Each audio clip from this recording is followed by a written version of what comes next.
Carp Talk, proudly sponsoring eXtreme Carp.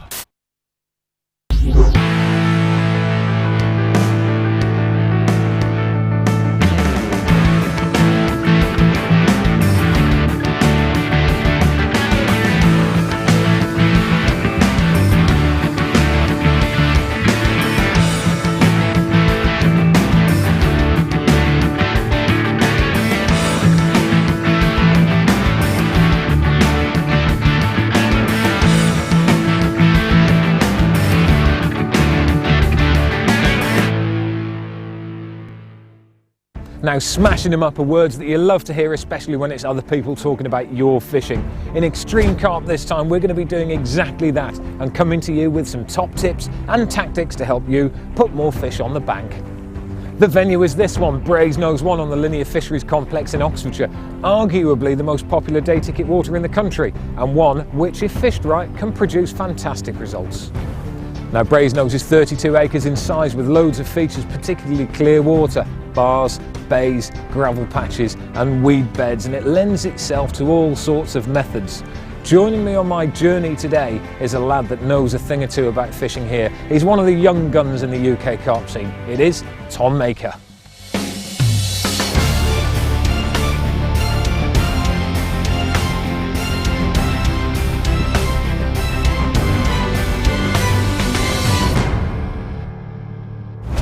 Now, Tom Maker's a real hotshot and is absolutely flying at the moment. At the age of 20, he's already been called up to represent England and has won silver medals on 2 separate occasions. He's qualified for the British Carp Angling Championships finals as both a senior and a junior, and he's got a personal best of 44.5 pounds, so he knows what to do when it comes to catching big fish. However, it's the smash-up expertise that we're calling on today.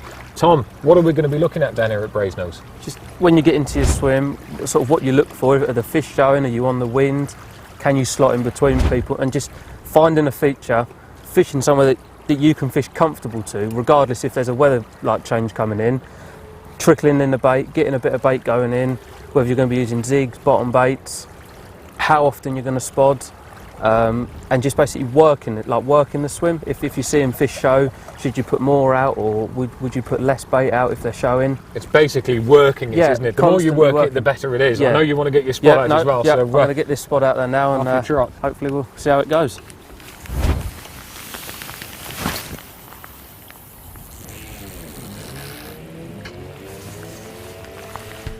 Well, it looks like a tough day, but luckily we have the master of linear at our disposal. It's a spodding session and Tom will no doubt be on the solid bags, but first he needs a place to live. Now, Tom, you've plotted up on the point swim at Brasenose. Why this place? Where you could have gone anywhere. Why have you chosen here? Purely for the fact that there's a southwesterly blowing and it pushes onto this bank, which pushes the fish into here, and also it gives you a massive area of water to fish as well, and also a good view of the lake, because you don't want to be sat in a corner and you can't see out. But whereas if you're here, you can see right up the lake, and if a fish moves somewhere else, you can see where the fish are, and if there's a swim free, you can pack up and move to them. It's quite a wide lake as well, isn't it? It's about 300 yards wide, yeah. So if people can't fish that far, there's that middle channel. Yeah, say the average angler can fish between 80 and 100 yards. So if they're both going out, there is like a 100-yard chunk of water in the middle that runs from this point right the way up to the other end, where no one can cast. And this swim here, 100 yards out, allows me to sort of fish in the middle of that water, whereas there's no pressure and the fish are a lot more confident when they come in to feed. When I'm fishing on places like this, sometimes I can spod for 2-3 hours at a time, twice a day. So first thing first, I want to make sure the swim's set out. So I've got the bucket that I'm spodding from is on top of 2 other buckets. So when I'm filling the spod up, it eliminates bending down every time. Also a bucket of water there, so if the reel gets clogged up with stuff, I can just give that a quick wash down and that's ready to go again. So just filling the spod up, 3/4 full, giving that a push down. And more importantly is the area I'm fishing. When I turned up here, there wasn't very much ripple on the water and I could fish a lot further out than what I am. But as you can see now, the wind's picked up considerably. So rather than fishing at my maximum distance when I first got here, I've chose to fish an area that I'm comfortable fishing with regardless of the weather changing. So let's get this spot out there and we'll see how it goes. Just winding up, I've got a drop of about 6 foot down to the join in the rod. I'm positioning myself, legs apart, facing towards where I want to cast. Nice and comfortable, steadying myself over my head. And Nice punch out there. And the line's in the clip, and there you go. 100 yards in a rather strong headwind. Didn't take long, I did it over the other side. Not seeing too much in the main body of the lake in front of us. They tend to be down there. It's a lovely position here with the wind blowing straight into us. You'd think that they've got to come onto the bait. Ideally, yeah, this point on a southwesterly, you'd think anything that's up the other end would have to swim past us here, but they seem to have bypassed us and gone straight sort of down the other end. So what are you looking for in your indication, whether you're up in the water or lower down as well? Are you waiting for rippers or just no, I'm tightenings? Forever watching the bobbins on places like this, because I'm fishing quite a tight line. As soon as that bobbin twitches, it can't be nothing else but a fish. There it is. There we go, in the pink. On the pink, solid bag. Big one. Awesome. Nice fishing it. There you go, half hour in the right place is better than spending the entire session in the wrong place. Solid bag, have been out about half hour, just cast a showing fish. Proved the downfall of this little common, so let's get this one back and see if we can catch another one. Right, so before I continue with spotting, I'm just going to run through the spot I'm fishing, how I found it and what tackle I'm using to get the spot out there. So all I've done is when I got here, I got the spot rod out the bag, put a lead on the quick clip, cast out, found the area that I want to fish, nice comfortable distance, nice hard spot. I've placed the line in the line clip, I've taken the rod back to the 2 markers which I got positioned at the back of my swim, walked the line round, I know exactly how many turns round I am, how far it is. I've repeated the same process with all 3 of my fishing rods. Once they're done, I put a simple little line marker on the spool so I know exactly where I am every time. Put my bags on, every rod's been cast out to the same distance, and all I do is just proceed with the spodding. So before I do that, I just go through what tackle I'm using. The spod is tapered, which means it flies dead straight through the air, which is so important when you're fishing such an accurate and tight area. Off the back of that, you've got a real stiff harness, so when that's out there, once the bait's emptied, a few flicks of the rod tip, I can lift that straight up out of the water, and I'm bringing that up out the way so there's no resistance on the rod at all. And finally is a glove. I've tried finger stools, golfing gloves, and they just don't seem to be man enough, or when it gets into winter and it's cooler, they go stiff and they tend to crack. This is a Predator glove. It's really, really flexible, and even if it gets wet, I can still use it and I can get full feeling of the braid running through my finger. Well, apart from the one fish in the net, it was pretty slow, but with a bit of positive thought, Tom and I decided to do something about it. Well, Tom, it doesn't seem to be happening on the bait, but we're seeing the lads on the far bank over there, they've caught 1 or 2. I reckon it might well be worth a move, even if it's just a skip round the corner. Yeah, definitely, yeah, because we're on the point of the lake, you've got, even though you're only going to be in the 2 swims here, you're covering water that way, but the fish obviously push that way. But they've done the complete opposite to what I thought they would do. They've followed it down off the back of the wind, obviously where it's a bit warmer. Like I say, they've picked a few fish up there, so yeah, I'm going to hop the other side of you and fish a different part of the lake, more into the bay, and hopefully I can intercept them as they come down. There he is, look. That's the lead. That's the thing, I always use a smaller swivel than what the insert's made for. So when you get a bite like this, it's sort of a fixed running lead, if you like, because you see some people, they wedge the swivels into them. But at least with this, if there is a breakage of any sort, the lead can just flick off the back of the leader. Hey. There we go, he's in. Nice one, cheers. A quick reward for a bit of ingenuity, and Tom's techniques were working a treat, but I couldn't help but wonder just what is in his spod mix.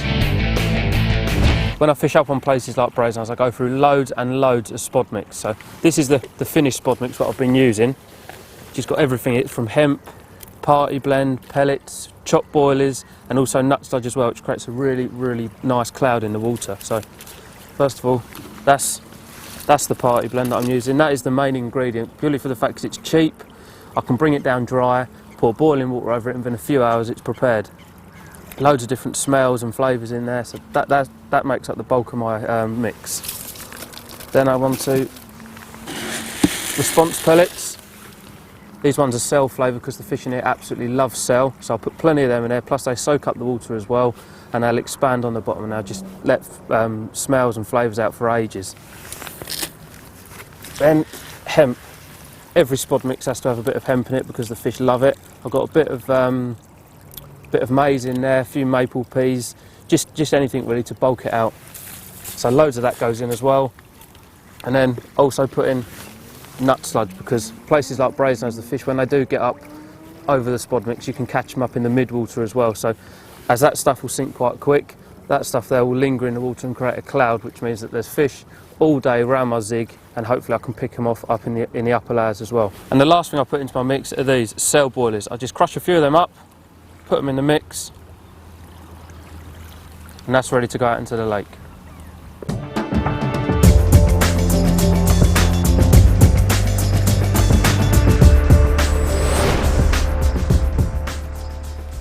Many people prefer just to use floating pet foods when they're fishing on the surface for carp during the summer. However, you get better nutritional value for the carp by using a floating trout pellet such as these. So what I'm going to do, just pop them into this, pop them into the bucket there. And then to give them a further boost, a bit of extra flavour, I've got this Esterbry spray. All we're simply going to do is just give them a good spray, around 6 squirts to 1 bag of those floating trout pellets. Give them a good mix around with our hand like that to spread the flavour nice and evenly. Then when we fire those out, we'll get a good flavour trail going through the water, which will draw the carp to the area that we're fishing in, and it also creates a nice flat spot on the surface. So if there's any waves, you get a nice flat area, which makes it easier to see your bait floating on the surface and to see the carp as they approach it, giving you a bit of advance warning before you get that take.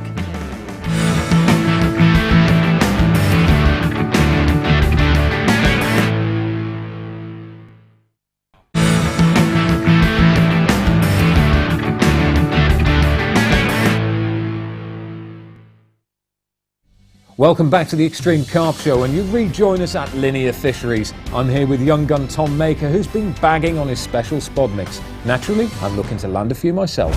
Now, Tom tells me the key to this place is bait, and I've used quite a lot of it. I'd just like to talk you through the spod mix that I've got down here. It's actually very similar to Tom's, but I've got mine very, very sloppy. Hemp, party blend, pellets, nut sludge, but I've got a secret ingredient that I add to mine, and that is curry. I like to drop a little bit of chicken tikka masala in there, would you believe it? But it does work very, very well indeed. Now, the spod, because it's a very silver day, black stands out a bit more, so I've just popped the yellow nose cone off, put a black one on, and I can use this as a marker. The idea is that when I cast out, it's going to hit the clip, it'll sit there on the surface, and then I can cast my other rod straight at that if I need to, and it means I haven't got to be using marker floats to find the distance, etc, etc. So look at that, you can see how wet it is there. It's just glopping out of that spod all over the place.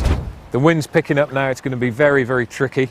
I'm just shy of 100 yards, so putting a reasonable drop on, stepping back with the right foot, arms outstretched and overhead. I'm aiming for my spot and wallop. Hold it out, waiting for that to hit the clip. It's hit the clip, and lower the spod down nicely. You don't want a badoosh. What you want is a little slap when it lands on there. Well, I've got a great bed of bait out there now, and I've got 2 bags over the top of it. Hopefully the fish will move in and I will start catching on that bed of bait. When a bed of bait's working, it's great. You know, you're getting action all the time, but I don't want to put all of my eggs into one basket. So with the 3rd rod, that's going to be a rover. However, I have a bit of a problem. Normally in this situation I would use a PVA bag or a stick or something that I can cast out quickly, but there's quite a lot of weed to my left hand side under the water, so what I'm going to do there instead is use a choddy. Let's have a little look at it. There it is. I've got a ready tied 3-foot lead core link. At the bottom it's a 2¼ ounce lead. And then underneath this piece here, I've got a quick change link, so if I do need to put a bigger lead on to smash it a bit further, I can do that very quickly. Buffer bead there, and then onto the middle bit, which is the most important, the Chod Rig itself. Nice and stiff, bright bait on it. Of course, that will spin around, and that's not going to tangle. And I'm going to be constantly looking at the water, and if I see a fish, I'm going to bung this on its head, and hopefully it will result in a bite. You all right? On the bait again. Another one, is it? Yeah. Yeah, I think once it's been in the water a while, they get right on it, don't they? I'll tell you what's noticeable though. What's that? They're all a similar size. They're all like shoal fish, aren't they? I know. Must just be packs when they just come across it, and that's it. I think if your name's on a bigger shoal, I mean, you could get a few decent fish, but I think for this session we've mainly had the smaller ones, didn't we? It'd be nice to get some of those big ones, wouldn't it? But Yeah. hey, beggars can't be choosers, isn't it? It's Nice fish one. mate, isn't it? Well done, yeah, another one. Another scaly one. They've all been doing? like nice scaly ones, haven't they? I think, like you say, just the pack of them what we're on. Oh, look at that. That's a lovely fish. Linear. Linear, yeah. Lovely, well done. Well, it was great to get a few fish onto the bank, and seeing as we've already had a butcher's at my rig and a life lesson in spotting from Tom, it's time to see what his rigs look like. When I'm fishing up on Brasenose, there's two methods I use. On a nice, warm, sunny day, I'll go for zigs, but on a day like today, I'll go for solid bags. So I'm going to show you through the rig I use and how I tie up a solid bag. So, first things first, you'll notice that coming out the back of the lead, I've got a stiff, solid boom. That's because I lick and stick the bags, but I'll show you that when I tie one in a minute. Following on from that, I've got a 3-ounce flat pair lead. These are nice and thin and they push nice inside the solid. Off of that, I've got a ring swivel, which allows more manoeuvrability in the rig.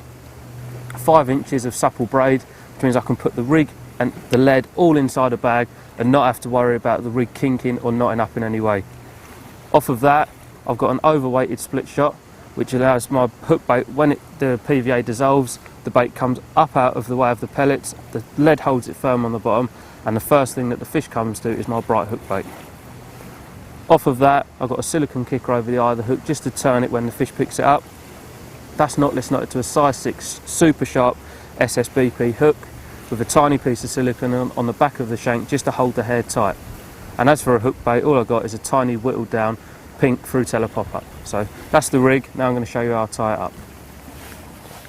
Goes in there, I'll get the bag, separating the PVA, just putting a small layer of pellets inside, just so I can nestle the lead down into, and turning that over, taking all the pellets down onto one side, and rather than having the bait at the top, I'm having the bait right down the bottom here. So I'm swinging the bait in, pushing that down with my fingers into the bottom corner. That's in there like so. So when I turn it over, the pellets hold the bait inside like that. The lead's going in, nestling the lead right down, so it's in the centre, touching the bottom of the PVA bag. Pulling the PVA up around the outside, pushing the rig in, almost look like it's tangled, but it isn't, it's all laid in there. Perfect. Then just filling the bag up, leaving a little bit at the top, like a little bit of room at the top to work with. Filling it up like so, and then this is where the plastic boom comes in really handy, because I can pinch the bag, tap it down, can be quite forceful with these bags, pushing it down like so, and I'm spinning my hand round, holding the bag tight, putting one twist on, pinching it with the other hand. So now all I've got to do is lick my fingers and just simply place it on the loose PVA at the top, and this is where the solid boom really comes in handy. I'm twisting it round there, forming it round, give that a few twists, and that is it done. All I've got to do is tuck in the corners, make it more aerodynamic, and I'll be able to punch that miles. Suddenly the pond had exploded into life and we were both bagging up, proof that the tactics had worked. Plus, with a little positivity and observation, fish were making it onto the bank. Tom, that baited area is absolutely flying now. Yeah, they've certainly got on it. About half hour before this bite, a massive slick come up, which obviously means they're down there rooting about, churning it all about, all the oils are coming up. Sort of, it's a good indication actually, before you get a bite, you can sort of sit there and get ready for it, because you know as soon as that slick comes up, nothing else can do it other than a carp. They do move around a bit, these brasenose fish as well, don't they? They were at the other end of the lake yesterday morning. They then moved down to the left-hand side. They've now moved back up, and it shows that they do like food as well. All that bait you've put in. As you say, as much as they move, you've got to put that amount of bait in, because when they do come past you, you may only get a couple of hours. And you can move on them and nick a few fish quite quickly, but if you've got a baited air rate, you can normally hold them in your swim and make the most of it while they're there. How much do you reckon you put out now? Probably touching on about 30 odd kilo, I would say. That's a lot of bait for a short session. Yeah. There it is, nice scaly one. And he's in. Nice one. Another one. Scaly little beast.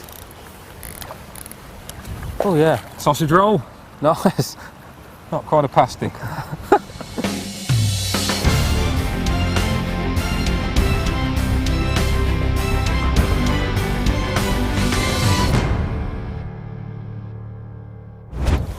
Well, there you go, action yet again, and it just goes to show that if you get your tactics right, you too can bag up. We hope you've enjoyed it. So from me and Tom, get angling.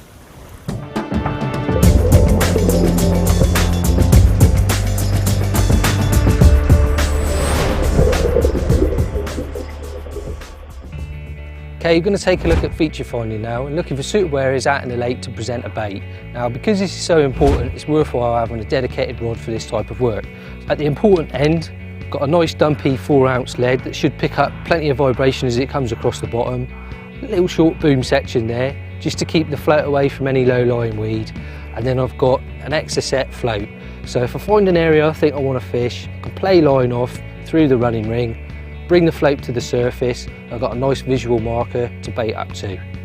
So there you go, that's the setup. We'll get it out into the lake. I'll tell you the type of areas I think you need to be looking for. Okay, I'm going to line up with a marker on the far bank like a tree. Cast out the marker. I'm looking to feel this down, donk, straight onto the bottom. So before I even pull that back, I'm thinking that's probably a nice hard bottom there, but we need to sort of bring that lead towards us just to see what it is. Yeah, that lead is just coming back. Okay, that lead's locked up on the bottom now, so that's a sure indication that that lead's out there stuck in some weed. Just reel it in, just check seat.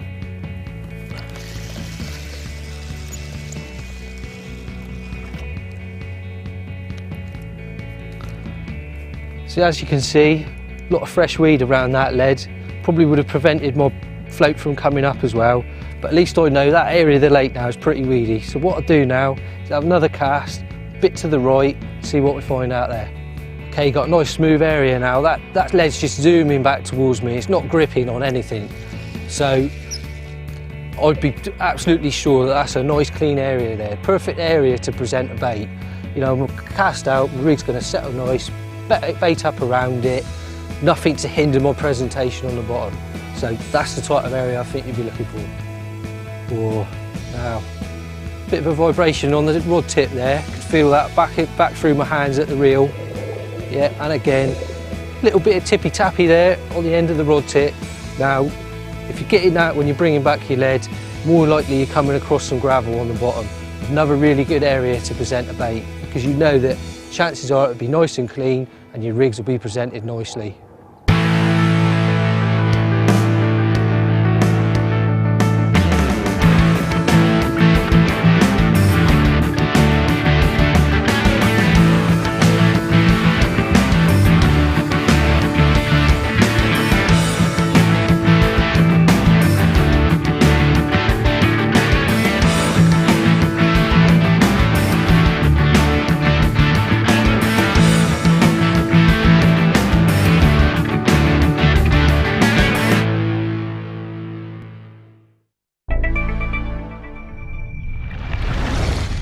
Carp Talk, proudly sponsoring eXtreme Carp.